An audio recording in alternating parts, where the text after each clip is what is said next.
सनातन धर्म है। धर्म क्या है? सनातन धर्म, जो आदिकाल से है, अनंत काल तक रहेगा। इसको बड़े बड़े राक्षस नहीं मिटा पाए।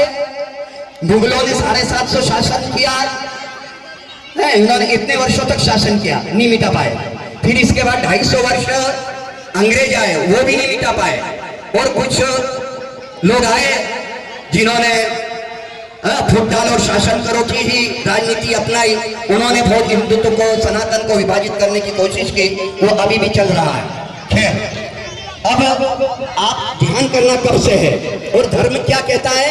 धर्मो रक्षति रक्षतः। धर्म की रक्षा आप करेंगे तो धर्म आपकी रक्षा करेगा। धर्म की रक्षा हम करेंगे तो धर्म हमारी रक्षा करेगा। अब धर्म की रक्षा कैसे करेंगे? सभी देवी देवता के हाथ में शस्त्र है। भगवान राम के हाथ में धनुष बाण है, मां भवानी के हाथ में खड़ग है। ये क्या दर्शाता है? बिना शस्त्र के शास्त्र की रक्षा नहीं हो सकती है। बिना शस्त्र के शास्त्रों की रक्षा नहीं होती है। हमारी मां बहनों की रक्षा नहीं हो सकती है। यह ध्यान रखना है। तो मेरे कहने का तात्पर्य यह है कि आप ये नहीं, हम कभी आज तक किसी ना तो देश में हम आक्रमण किया, ना हम पहला किसी पर पत्थर मारते हैं। हम लोग की भावनाएं विश्व बंधुत्व, वसुधैव कुटुंबकम, एकमात्र सनातन धर्म है जो विश्व बंधुत्व का पाठ सिखाता है। और सर्वे भवन्तु सुखिनः सर्वे सन्तु निरामया को उपदेश देता आया है सदा से। लेकिन अति सर्व वर्जयेत, गीता में कहा है अति सर्व वर्जयेत, ज्यादा दया करना, सहिष्णुता करना ये नहीं है। अब आज का जो समय चल रहा है वर्तमान, आप सब समझ रहे हैं। सनातन, अब सनातन कहाँ है? अब ये कलयुग चल रहा है। कलयुग की उम्र 4,32,000 वर्ष है। द्वापर युग इससे दुगना था, उससे दुगना त्रेता युग था, और उससे दुगना जो है सतयुग था। ये एक बार के निकलने पर इसे एक कल्प कहा गया है। ये 28वां कल्प चल रहा है। 4 युग के एक बार निकल जाने पर एक कल्प हुआ। इस प्रकार 28वां कल्प चल रहा है, यानी कि कितनों अरबों वर्ष हो गए सनातन धर्म को। तो हमें गर्व होना चाहिए, और हम सब सौभाग्यशाली हैं कि सनातन धर्म में हम जन्मे हैं। धर्म एक ही है। मैंने कहा पिता एक होता है, धर्म एक है। बाकी ये जो पीछे, सबके पीछे धर्म शब्द लगाए हैं, ये सब राजनीति रोटी सेकने के लिए लगाए। ये पंथ हैं जो सनातन धर्म से पृथक हुए। ये तो अनुकूल है। सिख धर्म, सिख पंथ, धर्म नहीं कहूंगा, सिख पंथ, जैन पंथ है, पारसी ईसाई धर्म पंथ है, इस्लाम पंथ है। बाकी कुछ धर्म ही सनातन धर्म के अनुकूल चले, जैसे सिख धर्म, सिख पंथ। ये गुरु नानक देव जी ने सनातन धर्म की रक्षा करने के लिए सिख पंथ की स्थापना की थी, जो हमारे अनुकूल चलता है। जैन पंथ, एक जैन पंथ क्या है? जैन पंथ ये सब राजपूत लोग अहिंसा परमो धर्म का नारा लेकर के निकले। महावीर स्वामी ऋषभ देव जी बारात के लिए गए। ये सब कलयुग के है, महाभारत काल के बाद बने ये पंथ। तो इनकी बारात गई साहब, तो इन्होंने इक्ष्वाकु वंश के, जिस प्रकार राम का जो वंशज इक्ष्वाकु वंश, उसी वंश के ये जैन लोग हैं। तो ये वह बारात गई, तो वहां देखा इन्होंने, अभी कभी की बात है, 3,500 वर्ष हुआ है। ये वहां गए, देखा कि वहां पे बारातियों के स्वागत के लिए बकरे, पाड़े, मुर्गे ये रखे थे। उन्होंने देखा ये सब क्या है, क्योंकि आपके बारातियों की स्वागत के लिए। उस समय 12-13 वर्ष की उम्र में शादियां होती थी। उन्होंने देखा कि ये सब इतनी हिंसाएं होगी, उनको वैराग्य प्राप्त हुआ, और दोनों भाई जो है जंगल की ओर निकल लिए। लिमन हुआ और अहिंसा परमो धर्म का नारा लगाया। उन्होंने जो है, अब रामायण आप पढ़ेंगे तो राम सिंह, लक्ष्मण सिंह, भरत सिंह, दशरथ सिंह नहीं है, ये सिंह भाग लोग हैं। बुरा मत मानना, मैं ब्राह्मण हूं। ब्राह्मण वाक्य कड़वा होता है लेकिन हितकारी होता है। सिंह के समान भक्षण करने लगे, मांसाहार का भक्षण करने लगे। जब जो है सिंह लगा, राम सिंह हो गए, लक्ष्मण सिंह हो गए, सब हो गए। लेकिन रामायण के अंदर कहीं सिंह का उल्लेख नहीं है, वो भी तो क्षत्रिय थे भगवान राम। अब आता है, राम जब वनवास गए तो कौन मिले थे उनको? से पहले कोई ब्राह्मण मिला था, मैं मिला था, या कोई राजपूत था? नहीं, दलित वर्ग मिला था। लोग कहते हैं ना कि ये जो है दलितों का बहिष्कार शुरू से किया। हमारे राम भगवान ने दलितों को गली से लगाया है।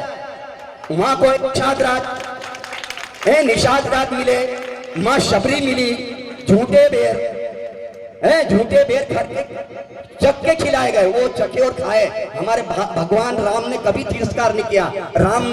रामायण में कई उदाहरण नहीं है इसका।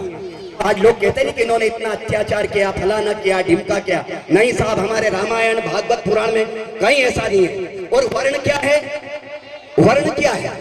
ब्राह्मणों से मुख मासीद बाहु राजन्य कृता उरुद्ध वेश्य पदभ्याम कुक्षुद्रो अध्यायता। ये शास्त्र में वेद में लिखा हुआ है, जो मैं श्लोक बोला हूं।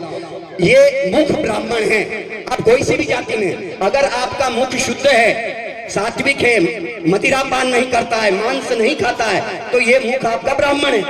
और आप इस भुजाओं से घर की रक्षा करते हैं, तो ये क्षत्रिय है। और ये पेट है, सबका पालन कर रहे हैं आप, तो ये पेट वेश्य है। और ये पैर क्या है? शूद्र है। तो पैर किसको पढ़ा जाता है? ये ब्राह्मण को पढ़ा जाता है, शूद्र को ही पढ़ा जाता है। ये शूद्र। चारों वर्ण हमारे शरीर के अंदर है, विद्यमान है। जाति व्यवस्था बाद में बनी है। बाकी हम मनु ऋषि की संतान है। मनुवाद को नहीं नकारा जाता है। ये अभी फफूंदे चल रही, मनु ऋषि, मनु क्या है? ब्रह्मा जी ने जब सृष्टि की रचना की थी, तो 7 पूरे विश्व में 7 महाद्वीप है। एक द्वीप पे मनु और शत्रुपा को बिठाया गया और वहां उनसे क्या सृष्टि का संचालन करिए। तो हम भैया एक ही ऋषि की संतान है ना। ब्राह्मण भी, क्षत्रिय भी, वैश्य भी, शूद्र भी, जो यहाँ जातियां बनी हैं, ये कर्मों के अनुसार बनी हैं। अब मैं कहता हूं हिंदुत्व। हिंदुत्व क्या है? ये धर्म नहीं है। ये हिंदुत्व एक जीने का तरीका है। हिंदू एक संस्कृति है। हिंदू शब्द का पता शब्द है। सिंधु घाटी की क्षेत्र में रहने वाले जितने भी राष्ट्र हैं, वो सब हिंदू ही हैं। एक संस्कृति है, एक जीने का तरीका है हिंदू। हिंदू कोई जाति धर्म नहीं है। धर्म है सनातन धर्म। हम अब सनातनी हैं। तो ये जो है, गौ माता। अब गौ माता आज प्राकृतिक प्रकोप क्यों आ रहे हैं? कि हमने जो किसानों को जवाबदारी दी है भगवान ने, कि गांव में पर्याप्त जगह होती है गाय को रखने के लिए। शहरों में नहीं है। शहरों में कुत्ते पालने के लिए होगी, अपने गाड़ी घोड़ी रखने के लिए जगह हो सकती है, लेकिन गाय क्या है? गोबर कर देती। तो गांव की महिलाएं तो गोबर उठाकर फेंकती है। अब गोबर उठा लेना हाथ में, यानी कि आपकी रेखाएं बदल लेना। गाय का गोबर अगर उठा के आपने फेंक दिया, तो 3 महीने के अंदर आपकी हस्त रेखा भी बदल जाएगी। ये काल्पनिक नहीं है, ये मंत्र गढ़ंत बातें नहीं है। देशी गौ माता। अब देश को लिए विदेश से एक जर्सी आई है, जो सुअर प्लस भैंसे के कृत्रिम बीज से बनाई गई है। लेकिन हम क्या है? हम स्वार्थ हैं, स्वार्थी हैं। पैसे के दूध ज्यादा देती है साहब, उसको रोड पे कर दी। एक भी गांव के अंदर नहीं है, सब रोडों पर भटक रही है। और मैं उन लोगों से भी कहना चाहता हूं जो गोरक्षक बने हुए हैं, और हर जगह मैं कहता हूं कि इन गौ माता के पालने के लिए अभी तक कोई गौ माता के लिए ध्यान नहीं दिया गया, न राष्ट्रीय प्राणी घोषित हुई अभी तक। मैं 2-2, 3-3 बार जो है अनशन पे बैठा हूं। मैं उस समय शाजापुर जिले से जिला प्रमुख रहा हूं शिवसेना से, लेकिन इसके बाद मेरा मोह भंग हो गया, गलत राजनीतियां होने लग गई।